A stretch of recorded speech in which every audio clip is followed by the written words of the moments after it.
A continuación, conectémonos.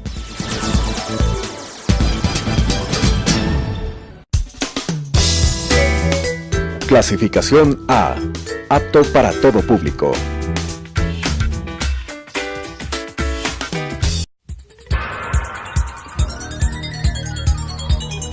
Las opiniones vertidas en este espacio por la producción y dirección del programa son de exclusiva responsabilidad de sus autores y de quienes intervienen en ellos.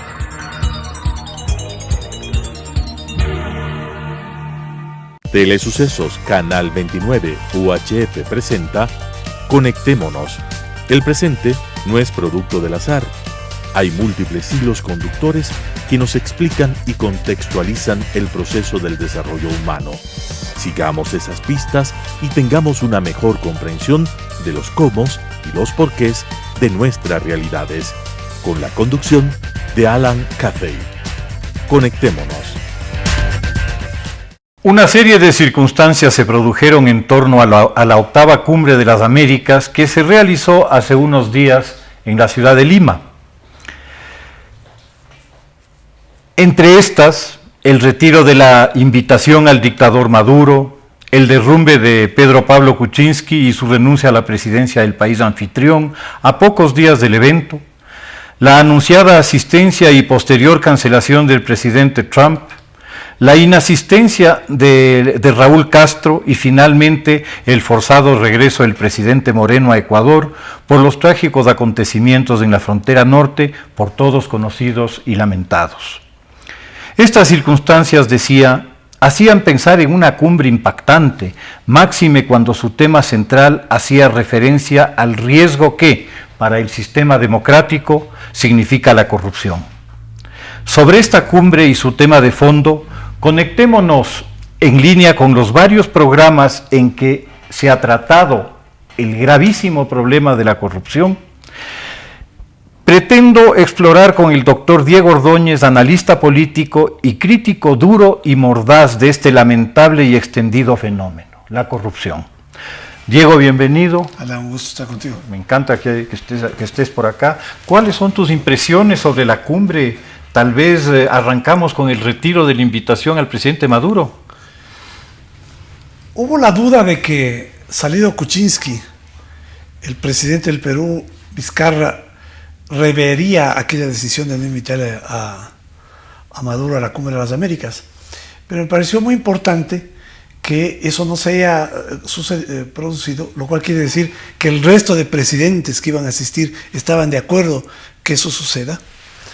Me pareció interesante además la bajada de tono del gobierno ecuatoriano, que en un primer momento fue militantemente a favor de Maduro y poco a poco ha ido percibiendo que en Latinoamérica hay, yo diría, una mayoritaria reacción negativa contra Maduro, salvo aquellos países muy pequeñitos que conforman el ALBA, ¿no? El resto de países sostuvieron la decisión inicial de Kuczynski de no invitar a Maduro, lo cual me parecía un fenómeno, un escenario interesante en la medida en que eso, mucha gente pues decía, ¿de qué sirve? Bueno, sirve de un indicador, sirve de una señal, es un desplante diplomático, un desplante político.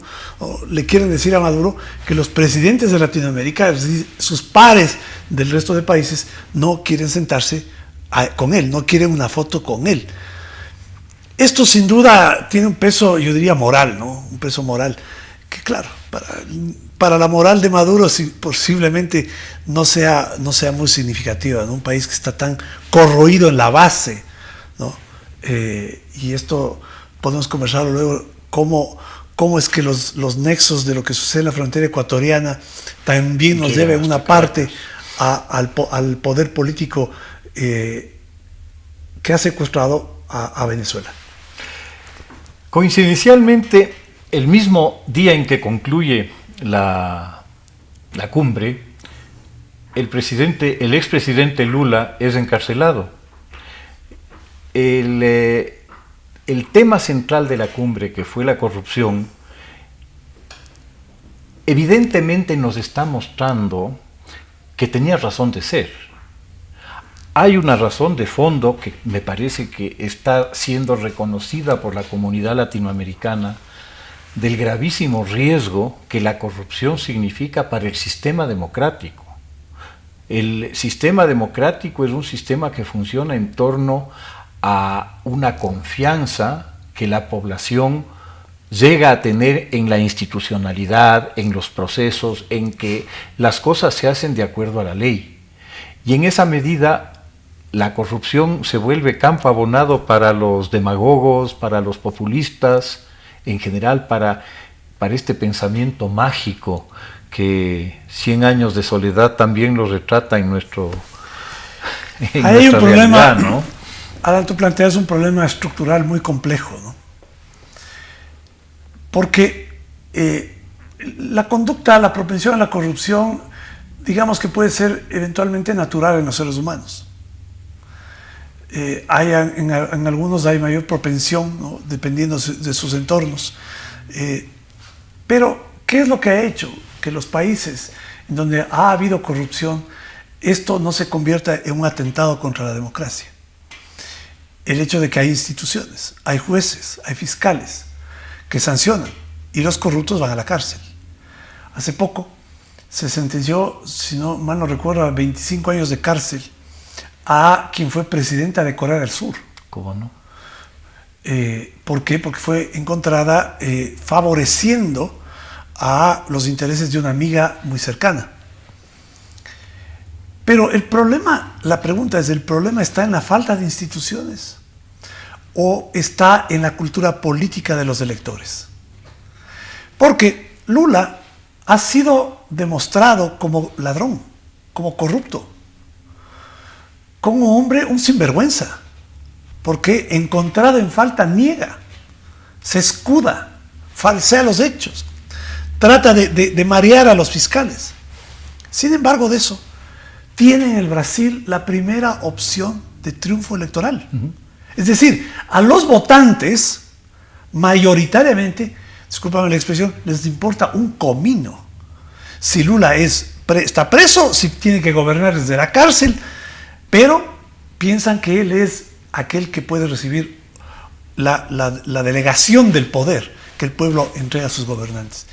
Y esto me parece un indicador, ¿no?, que te lleva a pensar que la corrupción va a ser siempre posible en la medida en que los ciudadanos terminen votando por discursos y personajes corruptos. Hay corrupción en personajes que te dicen que van a resolver las cosas con sentido mágico, sin duda. Y pongamos el caso de los ecuatorianos, han terminado votando repetidas veces por ese tipo de personajes. El caso de los últimos 10 años es síntoma de ese comportamiento.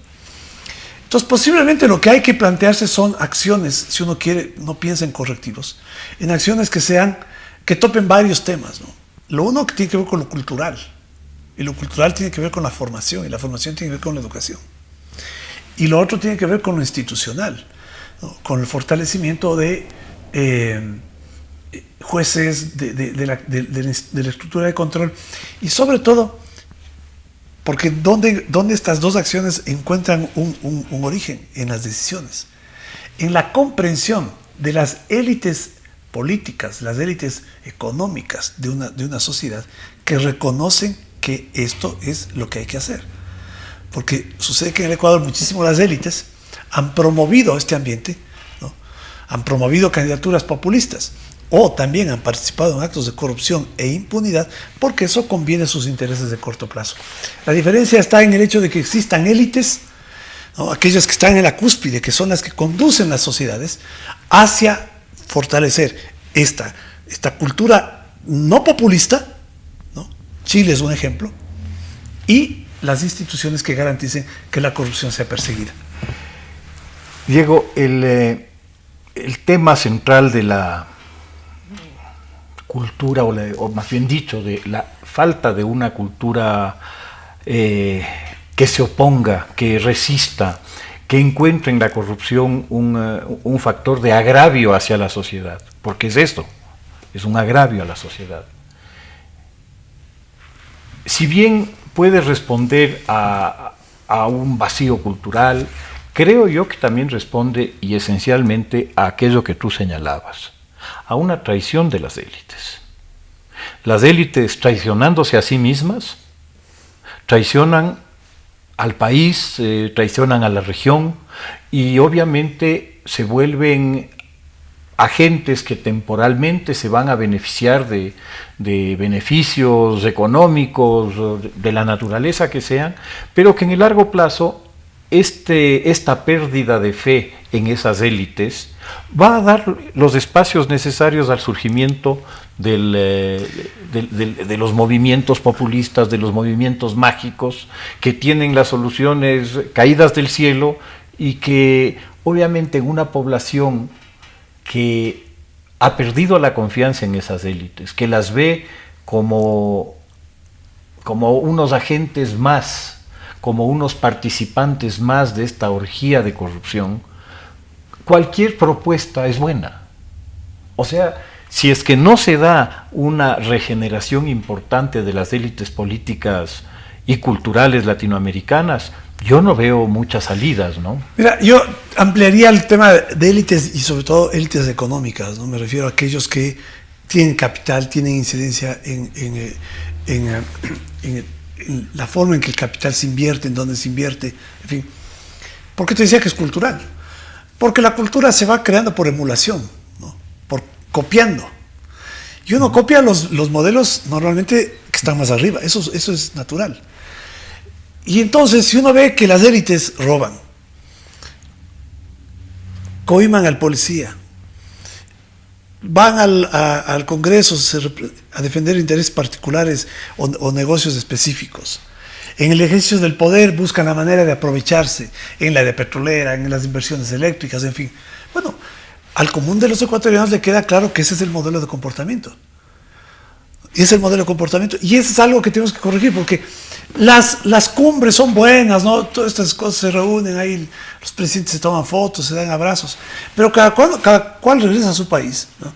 Y termina convirtiéndose en un sujeto pasivo, no un activo, en trastrocar todos estos elementos que hemos mencionado para que esto de la corrupción, si se llega a producir, porque de hecho es inevitable que se produzca, exista toda una sociedad, ¿no? que responda. La sociedad cultural e institucionalmente hablando. En el Ecuador no tenemos sanción moral, Alan. Al ladrón les tiramos la mano. Al ladrón le invitamos a los eventos sociales. No existe sanción social, ¿no? Entonces, si no existe sanción social, bueno, la persona que comete infracciones termina mimetizándose con el resto y todos terminamos pareciendo los mismos. Y cuando todos nos parecemos los mismos, terminamos pareciéndonos al tango Cambalache, ¿no? Esa es la realidad. Siglo XX, Cambalache. Esta es la realidad. El momento en que logramos socialmente marcar esa distancia, ¿sí? Aquellos que tienen conductas que son reprochables, ¿no? Van a ser marcados como fuente de repudio, como destino de repudio, no como fuente de comportamientos o modelo de comportamientos. Sí, bueno, recordaremos a Toynbee, ¿no? Cuando él planteaba las características de las minorías en las sociedades, él diferencia claramente dos: la minoría creadora, que es esa minoría dinámica que empuja a la sociedad hacia adelante, la impulsa al progreso y se convierte en un elemento admirable y ejemplificador, y el resto de la sociedad busca seguir esos modelos. Esa forma que se hace cultura. ¿Sí? Y la minoría dominante, que es esa minoría creadora cuando deja de crear y se convierte simplemente en una minoría rapaz que lo que busca es su beneficio exclusivo, que parecería define mucho de lo que hemos estado hablando. Aquí hay un tema que a mí me llamó la atención, ¿no? Países como Perú, países como Panamá, tuvieron el problema de la corrupción, están enfrentando el problema de la corrupción, igual que están enfrentando el problema de la corrupción Argentina, Brasil, bueno, en este caso Brasil también, Centroamérica. En ambos casos, tanto en el caso peruano como en el caso panameño, hay 2 expresidentes de la República presos, un presidente que renunció ante la inminencia de la destitución y otro que está fugado. El mismo caso tenemos en Panamá, el presidente Martinelli preso. En el caso de El Salvador, el presidente Funes refugiado con asilo político extraordinario, me parece el tema, en Nicaragua, ¿sí? Funes era sandinista, ¿no? Sí, claro, O sea, del ala. Del ala de sandinista. Y vemos esto, vemos que estos países han actuado. Vemos el caso de Guatemala, que me parece un caso casi emblemático, que ante el reconocimiento de la imposibilidad del país de actuar en contra de un fenómeno demasiado metido en la cultura política guatemalteca, pide asistencia internacional a Naciones Unidas y emprende una campaña en la cual se están cayendo como castillos de naipes una serie de personajes que dominaron esa política. Esto lo vemos en países como los que he citado. Nos vamos a los países del otro lado, de la otra óptica, ¿no? Y le vemos a la presidenta Kirchner, le vemos al presidente, bueno, no le llamaremos presidente, al señor Maduro, perdón, tampoco le llamaremos señor, a Maduro, empoderados absolutamente de sus riquezas mal habidas, en el caso de Maduro, apropiado de un país sin ninguna intención de cederlo. Vemos el caso nicaragüense, ¿verdad? Vemos que en todos aquellos países en que el Foro de Sao Paulo marca la pauta del gobierno o de los exgobernantes, el momento en que alguien menciona que esos exgobernantes pueden haber hecho algún acto corrupto, le cae encima el mundo. Ellos son santos impolutos que nunca pueden haber cometido un acto de esta naturaleza. Y sin embargo, las pruebas, como tú muy bien citabas en el caso de Lula, son abrumadoras. En Latinoamérica se hizo en los 90 algunos procesos de reformas institucionales. Reformas constitucionales, cambios en la parte orgánica de los funcionamientos de los estados. Y digamos que con cierta relatividad en todos ellos, varios de ellos, se acordó una agenda de política económica que iba más allá de la permanencia de un solo gobierno. Esto sucedió en Chile, esto sucedió en Perú, Uruguay. ¿no? En Uruguay, sucedió en Brasil. Porque cuando el presidente Enrique Cardoso toma al Brasil en crisis y entrega al Brasil próspero, Lula, presidente que hereda el cargo de Cardoso, mantuvo la línea de política económica, con algunas modificaciones que dañaron de alguna forma el modelo, pero no irremediablemente. La presidenta Dilma Rousseff continuó el modelo. Es decir, ¿qué te quiero decir con esto? Que la solidez de las políticas proyectadas en el mediano y largo plazo te garantizan cierto nivel de estabilidad institucional. Y esa estabilidad institucional te permite mantener los sistemas de control de la judicialidad sobre la corrupción. Yo tuve la oportunidad de estar hace unos 2 años con un dirigente de la izquierda brasileña, amigo de Lula, amigo de Dilma, ¿no? Originario de esa mata ideológica, ¿no? Y él llegó un momento en la conversación, una conversación muy, muy ilustrativa, en que se le quebró la voz y se le llenaron los ojos de lágrimas. Y dijo, nosotros hicimos un gran cambio en el Brasil con la Constitución, ¿no? Con la que está vigente, porque hicimos 3 cosas buenas. Y se regresó a mirarle a un expresidente que estaba ahí y le dije, tú sabes, le dijo, presidente, las 3 cosas buenas que hicimos: cortes independientes, fiscales independientes y policía federal independiente. Por eso es que en Brasil está preso más allá de la mitad del Congreso. Raimundo y todo el mundo. Todo el mundo, porque tienes fiscales independientes, tienes cortes independientes. De alguna manera en Argentina algo de eso sí se ha mantenido. Por eso es que ahora, Incluso cuando era Kirchner presidenta, se iniciaron procesos de investigación, fuertemente afectados por el peso político del gobierno. Pero ahora pues, han seguido su curso y la presidenta Kirchner o la expresidenta Kirchner está acusada de una larga lista de delitos. Pero similar circunstancia. Porque la política se mantuvo estable, la política económica se mantuvo estable. Y cuando tú mantienes la política estable, la variable económica, todo el resto de factores se van moviendo en la misma dinámica. En el Ecuador se hizo cambios institucionales que no funcionaron. No funcionaron. Se intentaron modificaciones supuestamente para mejorar gobernabilidad el año 98 y tuvimos luego 2 presidentes derrocados, ¿sí? Y una reforma integral 10 años después. No funcionó. ¿Por qué? Por lo que te decía hace un momento. Es la forma en la que las élites políticas, económicas y la sociedad en su conjunto se comportan en relación con el manejo del Estado y el manejo de los temas que tiene que resolver el Estado. En materia económica no tenemos un modelo que nos dé continuidad. Consecuentemente no tenemos un modelo institucional que sea compatible con esa continuidad del modelo económico.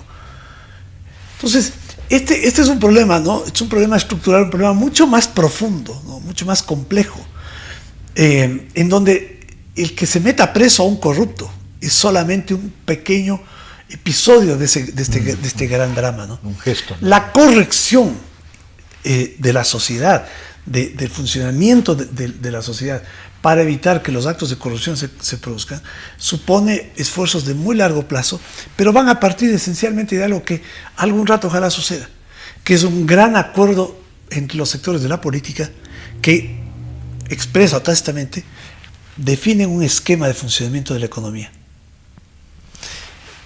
Oye, ¿qué país Correa nos trajo a los años 70, pues, ¿no? En economía. A la economía proteccionista, al gasto, al asistencialismo público, a la intervención del Estado en la economía, al exceso de inversión pública y a la reducción de la participación del sector privado. Bueno, todo esto significó que este engrandecimiento del Estado, esta falta de control, esta falta de institucionalidad, esta falta de rendición de cuentas iba a derivar inevitablemente en los actos de corrupción que poco a poco han ido denunciándose en estos días.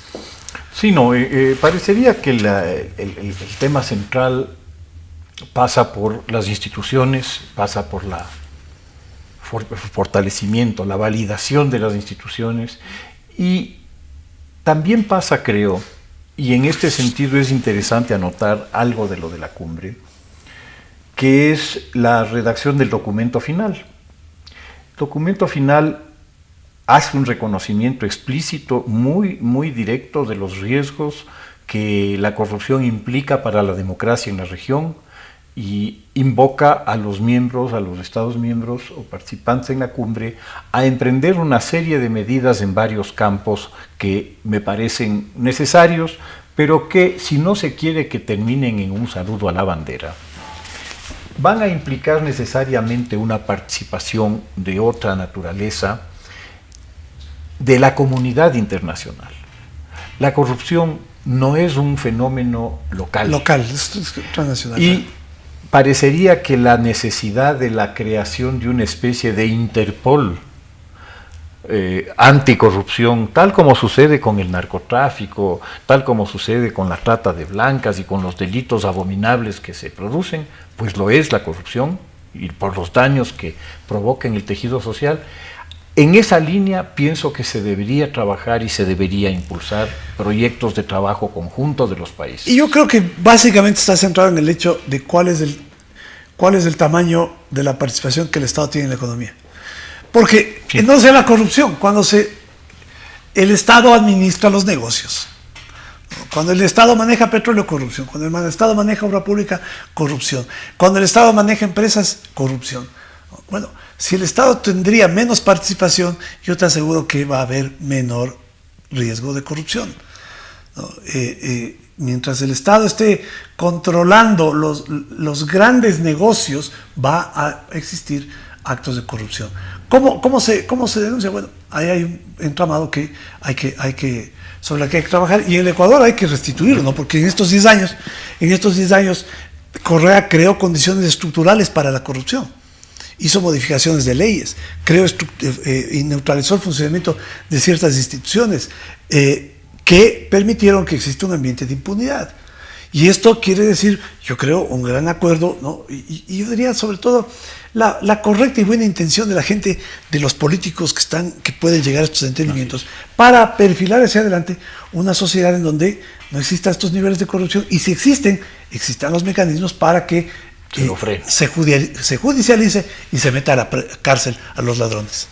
Diego, te agradezco muchísimo tu presencia. Ha sido una conversación de lo más interesante y creo que se nos quedan un montón de cosas por conversar. Una, para irla pensando, es el hecho de que en ninguna facultad de jurisprudencia del Ecuador, en ninguna universidad del Ecuador, existe como parte del pensum algún tipo de formación profesional de parte de abogados, economistas, ingenieros, etcétera, en torno a cómo enfrentar el fenómeno de la corrupción. Añade una cosa, Alan, que cuando tú estudias Derecho, ¿no? Nunca te inculcan lo importante, ¿no? Digamos, lo que representaría ser juez. ¿Sí? En sociedades donde la institución justicia es una institución, ser juez es un honor, aparte de un trabajo, pero es un honor. Aquí pensamos que ser juez es para un abogado que quiere tener éxito. No, ser juez, no. Jueces que sean otros, y despectivamente. Y esto me parece que es peligroso porque debe ser considerado como un honor, y quien ejerce esa función tiene que tener un nivel superior de conocimientos, de información, de formación, para que nosotros tengamos confianza de que alguien que administra justicia lo está haciendo bien. Muchas gracias, Diego. Seguiremos conversando sobre el tema.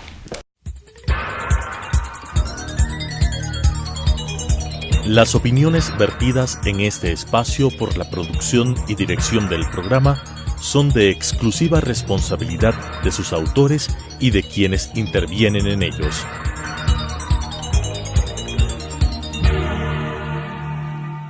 Telesucesos Canal 29 UHF presentó Conectémonos. El presente no es producto del azar. Hay múltiples hilos conductores que nos explican y contextualizan el proceso del desarrollo humano. Sigamos esas pistas y tengamos una mejor comprensión de los cómo y los porqués de nuestras realidades, con la conducción de Alan Cathay. Conectémonos.